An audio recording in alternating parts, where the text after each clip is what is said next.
ਇਹ ਸ਼ਬਦ ਅੰਦਰ ਸਤਿਗੁਰੂ ਜੀ ਨੇ ਦੁਬਦਾ ਦੀ ਗੱਲ ਕੀਤੀ ਹੈ। ਦੁਬਦਾ ਤੋਂ ਭਾਵ ਦੋ ਪਾਸੇ ਮਨ ਦਾ ਹੋਣਾ, ਜਾਂ ਕਹਿ ਸਕਦੇ ਆ ਵਾਹਿਗੁਰੂ ਨੂੰ ਛੱਡ ਕੇ ਕਿਸੇ ਹੋਰ ਆਸਰੇ ਦੀ ਭਾਲ ਕਰਨੀ। ਹਕੀਕਤ ਤਾਂ ਇਹ ਹੈ ਵੀ ਸਾਡਾ ਜਿਹੜਾ ਜੀਵਨ ਹੈ ਉਹ ਵਾਹਿਗੁਰੂ ਦੇ ਆਸਰੇ, ਵਾਹਿਗੁਰੂ ਦੇ ਸਹਾਰੇ ਚੱਲਦਾ ਹੈ। ਜਦੋਂ ਮਨ ਅੰਦਰ ਦੁਬਦਾ ਬਣ ਜੇ ਨਾ, ਦੁਬਦਾ, ਕਿਉਂਕਿ ਦੁਬਦਾ ਦਾ ਭਾਵ ਹੈ ਵੀ ਵਾਹਿਗੁਰੂ ਨੂੰ ਛੱਡ ਕੇ ਜੋ ਸਾਰੇ ਜਗਤ ਦਾ ਆਸਰਾ, ਜਿਹਦੇ ਸਹਾਰੇ ਸਾਰਾ ਜਗਤ ਚੱਲ ਰਿਹਾ ਹੈ, ਸੰਸਾਰ ਚੱਲ ਰਿਹਾ ਹੈ, ਵੀ ਪ੍ਰਭੂ ਨੂੰ ਛੱਡ ਕੇ ਕਿਸੇ ਹੋਰ ਆਸਰੇ ਦੀ ਜਦੋਂ ਮਨੁੱਖ ਭਾਲ ਕਰਦਾ ਹੈ ਨਾ, ਇੱਛਾ ਰੱਖਦਾ ਹੈ ਮਨ ਅੰਦਰ, ਦੂਜੇ ਭਾਅ ਦੀ ਇੱਛਾ ਪੈਦਾ ਹੋ ਜਾਏ। ਇੱਥੇ ਗੁਰੂ ਨਾਨਕ ਪਾਤਸ਼ਾਹ ਜੀ ਨੇ ਇਹੀ ਸਮਝਾਇਆ ਸਾਨੂੰ ਵੀ ਇਹ ਦੁਬਦਾ ਮਨ ਅੰਦਰ ਤਾਂ ਬਣਦੀ ਹੈ ਜਦੋਂ ਮਨੁੱਖ ਗੁਰੂ ਦੀ ਮੱਤ ਦਾ ਧਾਰਨੀ ਨਾ ਹੋ ਕੇ, ਕਿਉਂਕਿ ਗੁਰੂ ਦੇ ਮੱਤ ਦਾ ਜੇ ਧਾਰਨੀ ਹੈ, ਗੁਰੂ ਦੇ ਮੱਤ ਨੂੰ ਧਾਰਨ ਕੀਤਾ, ਫਿਰ ਤਾਂ ਮਨ ਅੰਦਰ ਦੁਬਦਾ ਨਹੀਂ ਬਣਦੀ। ਫਿਰ ਉਸ ਅਕਾਲ ਪੁਰਖ ਵਾਹਿਗੁਰੂ ਤੇ ਪੂਰਨ ਤੌਰ ਤੇ ਵਿਸ਼ਵਾਸ ਬਣਿਆ ਰਹਿੰਦਾ ਹੈ, ਸ਼ਰਧਾ ਬਣੀ ਰਹਿੰਦੀ ਹੈ। ਪਰ ਜਦੋਂ ਮਨੁੱਖ ਭੈੜੀ ਮੱਤ ਦਾ ਧਾਰਨੀ ਬਣਦਾ, ਕਹਿਣ ਤੋਂ ਭਾਵ ਆਪਣੇ ਮਨ ਪਿੱਛੇ ਤੁਰਦਾ ਹੈ, ਮਨ ਮੱਤ ਦਾ ਧਾਰਨੀ ਬਣਦਾ ਹੈ,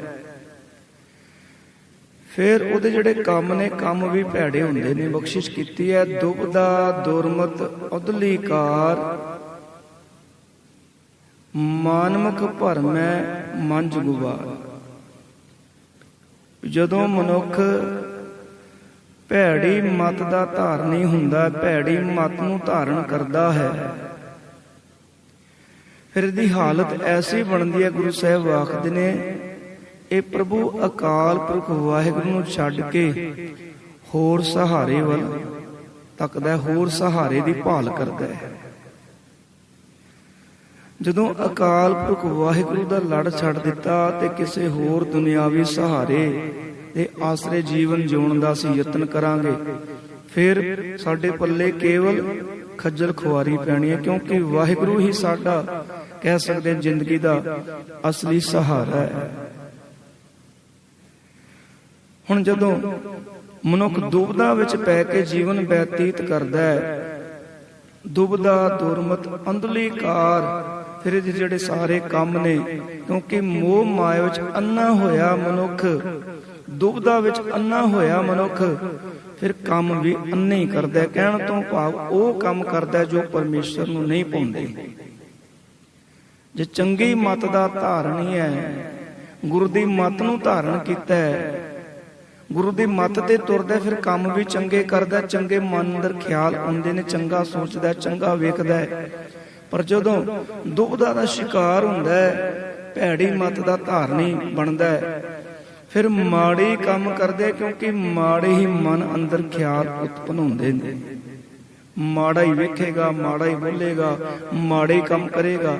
ਜਦੋਂ ਭੈੜੀ ਮੱਤ ਦਾ ਸ਼ਿਕਾਰ ਹੋ ਗਿਆ ਹੋਵੇਗਾ ਤਾਂ ਜਦੋਂ ਮਨ ਅੰਦਰ ਦੁਬਦਾ ਬਣ ਗਈ, ਪ੍ਰਭੂ ਦਾ ਆਸਰਾ ਛੱਡ ਕੇ ਕਿਸੇ ਹੋਰ ਆਸਰੇ ਦੀ ਭਾਲ ਵਿੱਚ ਤੁਰ ਪੈਂਦਾ ਹੈ। ਮਾਨਮੁਖ ਭਰਮੈ ਮੰਝ ਗੁਬਾਰ, ਮਨਮੁਖ ਆਪਣੇ ਮਨ ਦੇ ਪਿੱਛੇ ਤੁਰਨ ਵਾਲਾ ਮਨੁੱਖ ਭਟਕਦਾ ਰਹਿੰਦਾ ਹੈ ਅਗਿਆਨਤਾ ਦੇ ਹਨੇਰੇ ਵਿੱਚ, ਅਗਿਆਨਤਾ ਦੇ ਹਨੇਰੇ ਵਿੱਚ ਭਟਕਦਾ ਹੈ। ਮਨਮੁਖ ਭਰਮੈ ਮੰਝ ਗੁਬਾਰ, ਮਨ ਅੰਧਲਾ, ਅੰਧਲੀ ਮਤ ਲੱਗ ਗਏ। ਹੁਣ ਦੇਖੋ ਗੁਰੂ ਸਾਹਿਬ ਨੇ ਤੇ ਇਹ ਵੀ ਸਮਝਾ ਦਿੱਤਾ ਹੈ, ਮਨ ਅੰਧਲਾ, ਜਿਹੜਾ ਭੈੜੀ ਮਤ ਦਾ ਧਾਰਨੀ ਹੈ ਨਾ, ਜੋ ਗੁਰੂ ਦੀ ਮੱਤ ਦਾ ਧਾਰਨੀ ਨਹੀਂ ਬਣਿਆ, ਜਿਹਨੇ ਗੁਰੂ ਦੀ ਮੱਤ ਨੂੰ ਹਜੇ ਤੱਕ ਧਾਰਨ ਨਹੀਂ ਕੀਤਾ, ਜੋ ਮਨ ਦੇ ਪਿੱਛੇ ਤੁਰਨ ਵਾਲਾ ਹੈ, ਅੰਧਲੀ ਮੱਤ ਲੱਗ ਹੈ, ਉਹਨੂੰ ਫਿਰ ਐਸੇ ਮਨੁੱਖਾਂ ਦੀ ਗੱਲ ਚੰਗੀ ਲੱਗਦੀ ਹੈ, ਐਸੇ ਮਨੁੱਖਾਂ ਦੀ ਸਲਾਹ ਮੰਨਦਾ ਹੈ ਜਿਹੜੇ ਉਹਦੇ ਵਰਗੇ ਹੋਣ। ਗੱਲ ਸਮਝਣ ਵਾਲੀ ਹੈ। ਜਿਹੜਾ ਮਨਮੁਖ ਹੈ, ਮਨਮੁਖ ਮਨ ਦੇ ਪਿੱਛੇ ਤੁਰਨ ਵਾਲਾ, ਉਹਦੀ ਕਦੇ ਵੀ ਗੁਰਮੁਖਾਂ ਦੇ ਨਾਲ ਨਹੀਂ ਬਣਦੀ। ਉਹਨੂੰ ਮਨਮੁਖ ਹੀ ਚੰਗਾ ਲੱਗੇਗਾ, ਕਿਉਂਕਿ ਮਨੁੱਖ ਦਾ ਇਹ ਸੁਭਾਅ ਹੈ, ਜਿਸ ਤਰ੍ਹਾਂ ਦਾ ਆਪਣਾ ਸੁਭਾਅ ਹੈ ਉਹ ਉਸ ਤਰ੍ਹਾਂ ਦੇ ਸੁਭਾਅ ਵਾਲੇ ਲੋਕਾਂ ਨਾਲ ਹੀ ਬਹਿੰਦਾ ਹੈ। ਉਹਨਾਂ ਨੂੰ ਉਹਨਾਂ ਦੀਆਂ ਗੱਲਾਂ ਚੰਗੀਆਂ ਲੱਗਦੀਆਂ। ਚੋਰ ਨੂੰ ਚੋਰ ਚੰਗਾ ਲੱਗਦਾ, ਸਾਧ ਨੂੰ ਸਾਧ ਚੰਗਾ ਲੱਗਦਾ ਹੈ।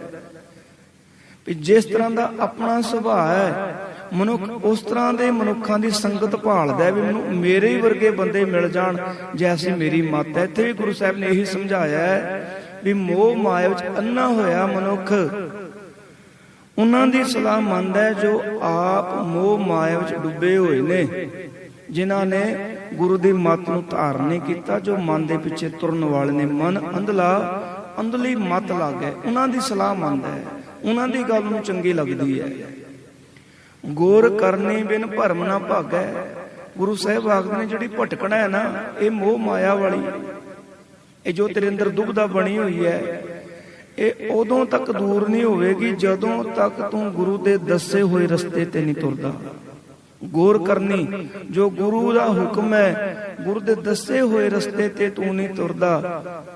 ਗੁਰ ਕਰਨੀ ਬਿਨ ਭਰਮ ਨਾ ਭਾਗੈ। ਭਾਈ ਤੇਰੀ ਭਟਕਣਾ ਦੁਬਦਾ ਦੂਰ ਹੋਣ ਵਾਲੀ ਨਹੀਂ, ਇਹ ਦੁਬਦਾ ਤਾਂ ਦੂਰ ਹੋਵੇਗੀ ਜਦੋਂ ਗੁਰੂ ਦੇ ਬਚਨਾਂ ਤੇ ਅਮਲ ਕਰੇਗਾ, ਗੁਰੂ ਦੇ ਦੱਸੇ ਹੋਏ ਰਸਤੇ ਤੇ ਭਾਈ ਤੂੰ ਤੁਰਨਾ ਕਰੇਗਾ। ਰਾਹ ਮਾਨਮੁਖ ਅੰਧਲੇ ਗੁਰਮਤਿ ਨਾ ਭਾਈ, ਪਸ਼ੂ ਭਏ ਅਭਿਮਾਨ ਨਾ ਜਾਈ। ਦੇਖੋ ਗੁਰੂ ਸਾਹਿਬ ਨੇ ਸਮਝਾਇਆ ਮਨਮੁਖ ਵੀ ਜਿਹੜਾ ਮਨ ਦੇ ਪਿੱਛੇ ਤੁਰਨ ਵਾਲਾ, ਜੋ ਮੋਹ ਮਾਇਆ ਵਿੱਚ ਸੰਸਾਰਕ ਮੋਹ ਮਾਇਆ ਵਿੱਚ ਡੁੱਬਾ ਹੋਇਆ ਹੈ, ਮਨਮੁਖ ਅੰਧਲੇ ਗੁਰਮਤਿ ਨਾ ਭਾਈ, ਉਹਨੂੰ ਗੁਰੂ ਦੀ ਮੱਤ ਨਹੀਂ ਚੰਗੀ ਲੱਗਦੀ, ਗੁਰੂ ਦੀ ਗੱਲ ਉਹਨੂੰ ਚੰਗੀ ਨਹੀਂ ਲੱਗਦੀ, ਨਹੀਂ ਭਾਉਂਦੀ ਉਹਨੂੰ। ਭਾਈ ਤੋਂ ਭਾਵੇਂ ਤੇ ਭਾਉਂਦੀ ਵੀ ਚੰਗੀ ਲੱਗਣੀ। ਜਿਹੜਾ ਮਨਮੁਖ ਹੈ, ਜੋ ਮੋਹ ਮਾਇਆ ਵਿੱਚ ਗਲਤਾਨ ਹੈ, ਜਿਹਦੇ ਅੰਦਰ ਦੁਬਦਾ ਬਣੀ ਹੋਈ ਹੈ, ਉਹਨੂੰ ਗੁਰੂ ਦੀ ਮੱਤ, ਗੁਰੂ ਦੀ ਗੱਲ ਉਹਨੂੰ ਭਾਈ ਭਾਉਂਦੀ ਨਹੀਂ ਚੰਗੀ ਲੱਗਦੀ। ਉਹਦਾ ਜੀਵਨ ਤਾਂ ਐਸਾ ਹੈ, ਪਸ਼ੂ ਭਏ ਅਭਿਮਾਨ ਨਾ ਜਾਏ। ਸਰੀਰ ਕਰਕੇ ਤਾਂ ਭਾਵੇਂ ਮਨੁੱਖ ਹੈ, ਪਰ ਸੁਭਾਅ ਕਰਕੇ ਆਖਦੇ ਨੇ ਪਸ਼ੂ ਬਿਰਤੀ ਵਾਲਾ ਬਣ ਜਾਂਦਾ ਹੈ। ਸਰੀਰ ਕਰਕੇ ਵੇਖਣ ਨੂੰ ਭਾਵੇਂ ਮਨੁੱਖ ਹੈ, ਪਰ ਸੁਭਾਅ ਕਰਕੇ, ਆਪਣੇ ਕੰਮਕਾਰ ਕਰਕੇ, ਕਿਉਂਕਿ ਪਸ਼ੂਆਂ ਵਰਗੇ ਉਹ ਕੰਮਕਾਰ ਕਰਦਾ ਹੈ, ਬੇਸਮਝਾਂ ਵਾਲੇ ਕੰਮ ਕਰਦਾ ਹੈ। ਵੀ ਕਹਿਣ ਤੋਂ ਭਾਵ ਆਖਣ ਨੂੰ ਮਨੁੱਖ ਹੈ, ਪਰ ਜੀਵਨ ਜਿਹਦਾ ਉਹਦਾ ਪਸ਼ੂਆਂ ਸਮਾਨ ਬਣ ਜਾਂਦਾ ਹੈ। ਅਭਿਮਾਨ ਨਾ ਜਾਈ, ਤੇ ਉਹਦੇ ਅੰਦਰੋਂ ਜਿਹੜੀ ਆਕੜ ਹੈ, ਅਹੰਕਾਰ, ਉਹ ਭਾਈ ਕਦੇ ਖਤਮ ਨਹੀਂ ਹੁੰਦਾ। ਆਪਣੀ ਆਕੜ ਵਿੱਚ ਰਹਿੰਦਾ ਹੈ, ਆਪਣੇ ਅਭਿਮਾਨ ਵਿੱਚ ਰਹਿੰਦਾ ਹੈ। 184 ਜਨ ਤੋਂ ਪਾਏ, ਮੇਰੇ ਠਾਕੁਰ ਭਾਣੇ ਸਿਰਜ ਸਮਾਏ। ਵਾਹਿਗੁਰੂ ਨੇ 84 ਲੱਖ ਜੂਨਾਂ ਵਿੱਚ ਬੇਅੰਤ ਜੀਵਾਂ ਨੂੰ ਰਚਿਆ। ਜੂਨਾਂ ਤਾਂ 84 ਲੱਖ ਨੇ, ਪਰ 84 ਲੱਖ ਜੂਨਾਂ ਵਿੱਚ ਅਣਗਿਣਤ, ਜਿਨ੍ਹਾਂ ਦੀ ਕੋਈ ਗਿਣਤੀ ਨਹੀਂ, ਪਰਮਾਤਮਾ ਨੇ ਬੇਅੰਤ ਜੀਵਾਂ ਨੂੰ ਸਿਰਜਿਆ। ਮੇਰੇ ਠਾਕੁਰ ਭਾਣੇ ਸਿਰਜ ਸਮਾਏ। ਵਾਹਿਗੁਰੂ ਨੂੰ ਭਾਇਆ ਤੇ ਵਾਹਿਗੁਰੂ ਨੇ ਜੀਵਾਂ ਨੂੰ ਸਿਰਜ ਦਿੱਤਾ, ਤੇ ਜਦੋਂ ਉਹਦੀ ਮਰਜ਼ੀ ਹੋਵੇਗੀ ਉਹ ਜੀਵਾਂ ਨੂੰ ਖਤਮ ਵੀ ਕਰ ਸਕਦਾ ਹੈ। ਕਹਿਣ ਤੋਂ ਭਾਵ ਵਾਹਿਗੁਰੂ ਆਪਣੀ ਮਰਜ਼ੀ ਅਨੁਸਾਰ ਉਹ ਸਿਰਜਦਾ ਵੀ ਹੈ, ਉਹ ਸਿਰਜਣਹਾਰ ਵੀ ਹੈ, ਤੇ ਖਤਮ ਵੀ ਉਹਨੇ ਆਪਣੀ ਮੋਜ ਵਿੱਚ ਆ ਕੇ ਉਹਨੇ ਭਾਈ ਜੀਵਾਂ ਨੂੰ ਖਤਮ ਵੀ ਕਰ ਦੇਣਾ ਹੈ। ਜੋ ਸੰਸਾਰ ਸਾਜਿਆ ਇਹਨੂੰ ਫਨਾ ਵੀ ਕਰ ਸਕਦਾ ਹੈ, ਉਹਦੀ ਆਪਣੀ ਮਰਜ਼ੀ ਹੈ। ਸਗਲੀ ਭੁੱਲੈ ਨਹੀਂ ਸ਼ਬਦ ਅਚਾਰ, ਸੋ ਸਮਝਿਆ ਜਿਸ ਗੁਰ ਕਰਤਾ।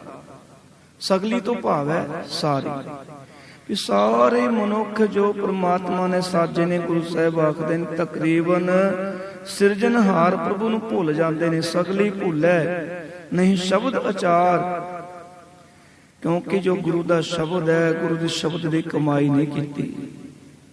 ਗੁਰੂ ਦੇ ਸ਼ਬਦ ਦੀ ਕਮਾਈ ਕਰਕੇ ਜੋ ਗੁਰੂ ਦਾ ਹੁਕਮ ਹੈ, ਉਹਦੇ ਅਨੁਸਾਰ ਆਚਾਰ ਤੋਂ ਭਾਵ ਹੈ ਆਚਰਣ, ਜਿਹਨੂੰ ਆਪਾਂ ਕਰੈਕਟਰ ਵੀ ਆਖਦੇ ਹਾਂ।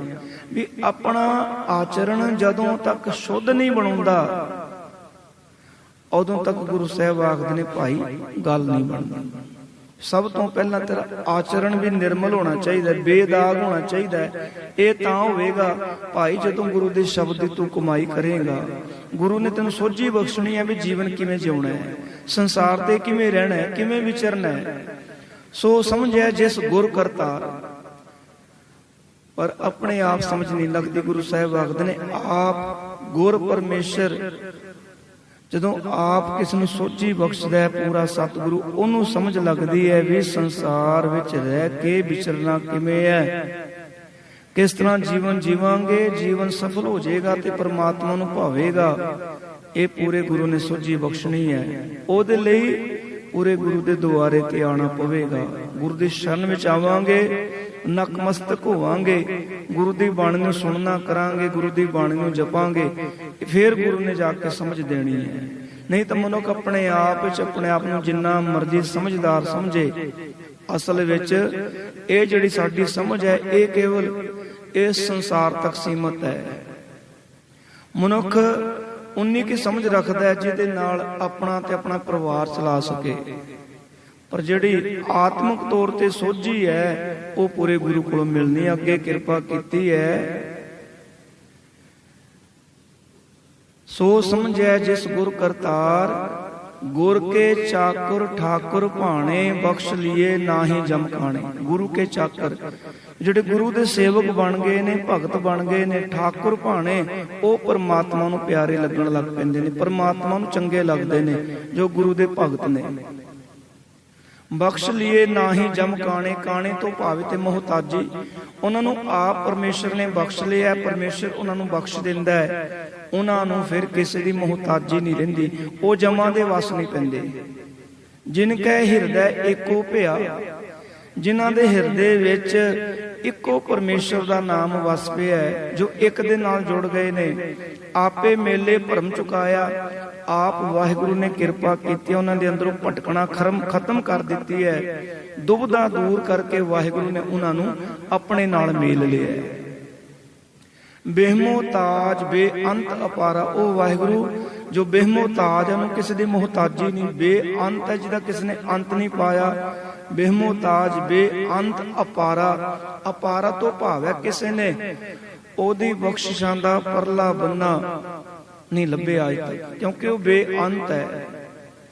ਸੱਚ ਭਤੀਜੈ ਕਰਨੈ ਹਾਰਾ, ਪਰ ਗੁਰੂ ਸਾਹਿਬ ਆਖਦੇ ਨੇ ਖੁਸ਼ ਤਾਂ ਹੁੰਦਾ ਜਦੋਂ ਮਨੁੱਖ ਗੁਰਬਾਣੀ ਦੇ ਨਾਲ ਜੁੜਦਾ ਹੈ। ਸੱਚ ਭਤੀਜੈ, ਸੱਚ ਤੋਂ ਭਾਵ ਇੱਥੇ ਸੱਚ ਦੇ ਨਾਲ ਜੁੜਨਾ, ਵੀ ਪਰਮੇਸ਼ਰ ਦੀ ਬਾਣੀ ਦੇ ਨਾਲ ਜੁੜਦਾ ਹੈ ਮਨੁੱਖ। ਜਦੋਂ ਬਾਣੀ ਨੂੰ ਸੁਣਦਾ ਹੈ, ਬਾਣੀ ਨੂੰ ਜਪਦਾ ਹੈ, ਸੱਚ ਭਤੀਜੈ ਕਰਨੈ ਹਾਰਾ, ਉਹ ਕਰਨਹਾਰ ਸਾਰੇ ਸੰਸਾਰ ਨੂੰ ਜੋ ਸਿਰਜਣ ਵਾਲਾ ਹੈ, ਉਹ ਫਿਰ ਆਖਦੇ ਨੇ ਖੁਸ਼ ਹੁੰਦਾ ਹੈ। ਭਾਈ ਜਿਹਨੂੰ ਖੁਸ਼ ਕਰਨਾ ਹੈ, ਫਿਰ ਭਾਈ ਤੈਨੂੰ ਗੁਰੂ ਦੀ ਬਾਣੀ ਦੇ ਨਾਲ ਜੁੜਨਾ ਪਵੇਗਾ। ਅਖੀਰਲੀਆਂ ਪੰਕਤੀਆਂ, ਨਾਨਕ ਭੁੱਲੇ ਗੁਰ ਸਮਝਾਏ, ਜਿਹੜਾ ਬਾਣੀ ਦੇ ਨਾਲ ਜੁੜ ਗਿਆ ਉਹਨੂੰ ਗੁਰੂ ਕਦੇ ਫਿਰ ਭੁੱਲਣ ਨਹੀਂ ਦਿੰਦਾ। ਜੇ ਉਹ ਰਸਤਾ ਭੁੱਲ ਵੀ ਜਾਏ ਸੱਚ ਦਾ ਮਾਰਗ, ਗੁਰੂ ਭੁੱਲੇ ਹੋਏ ਨੂੰ ਫਿਰ ਸਿੱਧੇ ਰਸਤੇ ਤੇ ਪਾਉਂਦਾ, ਸੱਚ ਦਾ ਮਾਰਗ ਦਿਖਾ ਦਿੰਦਾ ਹੈ।